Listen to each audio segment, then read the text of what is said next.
Igbo ndị ọma na-ege ntị, achọrọ m iji oge uhuruchi a wee kelee onye ọbụla bụ onye Igbo na onye ọbụla na-anụ olu na onye ọbụla ihe anyị na-eme na-amasị. Aha m bụ Longinus Anukwute, onye a na-akpọ Chief Imo. Ekelela m unu nke ọ dị ukwuu nke unu ha na-etinyere anyị anya n'ihe anyị na-eme, maka na asị ọ bụrụ na onye nyere ahụrụ ga-anyụ ọfụma, onye ga-agba asụ ama mgboji ama. Anyị anyụọla ya bụ ahụrụ nyụkwa ya ihe ọma, nyụọ ya nga ọwụ anyụọ ya ote ya dị ka nga agbalili pafọm n'elu ya na-eshi. Unu na ndị na-anụkwa n'uche ya na-anụ uche ya na-egosi anyị na ihe anyị nyụga na ọrịa ọ na-ahụ masị anyị nyụrụ gawa. Sugbo anyị egbuola opi n'ime ahịa, gbuo opi n'ebe dị iche iche, gbuo opi n'ụlọ ụka, gbuo opi na ngalaba ala Igbo niile. Na-asị onye ọbụla bụ nwa Biafra ka anyị nwee ezi nkwado nyere onwe anyị. Achọrọ m ka anyị na-akwado onwe anyị n'ụzọ dị iche iche, maka na Igbo amaka. Igbo anyị nwere ọtụtụ ihe nọ n'ala Igbo kacha enwere mba a ga-eji atụnyere anyị, because anyị zuru ka eme.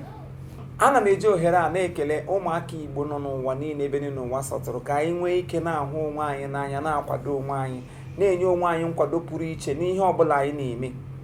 Ana m ekele unu ka unu si na-aga n'ihu na-agba mbọ ịdị na-akwado anyị n'ihe nkiri na ihe onyonyo ka anyị na-ewepụtara unu. Ụfọdụ enweghị ụdị aha anaghị akpọ anyị. Ụfọdụ si na anyị wee ọgwụ eji achọ ọbara mgbali elu, ụfọdụ si anyị wee ọgwụ eji achọ ọrịa anya, ụfọdụ si na ọnwụ na ngwa ọrụ ga-enwe joy mbata ha ga-enwe obi aṅụrị ntiga ha n'ihe nkiri gị aṅụrị esi n'elu si n'ala wee mee gịnị wee bata m n'ime. Ana m ekele unu nke ọ dị ukwuu, maka na asị ekele onye akịdị na nke ọ gwọrọgwọ ya agwọta ọzọ. Ekelela m unu nke ọ dị ukwuu maka nkwado nke unu nyere anyị, na-ekelekwa unu maka nkwado nke unu ga-enye anyị mgbe ọ dị n'iru. Ya bụ anyị na-ayọ unu ụzọ ọbụla ọ ga-abụ ị nwere ike ijinye aka ịfụ na ozi ọma anyị na-eweta na anyị gara n'ihu ịdị na-emepụta ya. Biko anyị na-ayọ gị nke kpọọ anyị n'ekwentị, ịkpọghara m n'ekwentị, ile anya na skrin na akwa ịhụrụ ya nọmba anyị na-ahụ n'ihu kamera ebe a, ọwụ my number, direct number. Gị kpọghara ya, is either I pick it or my PA will pick the number.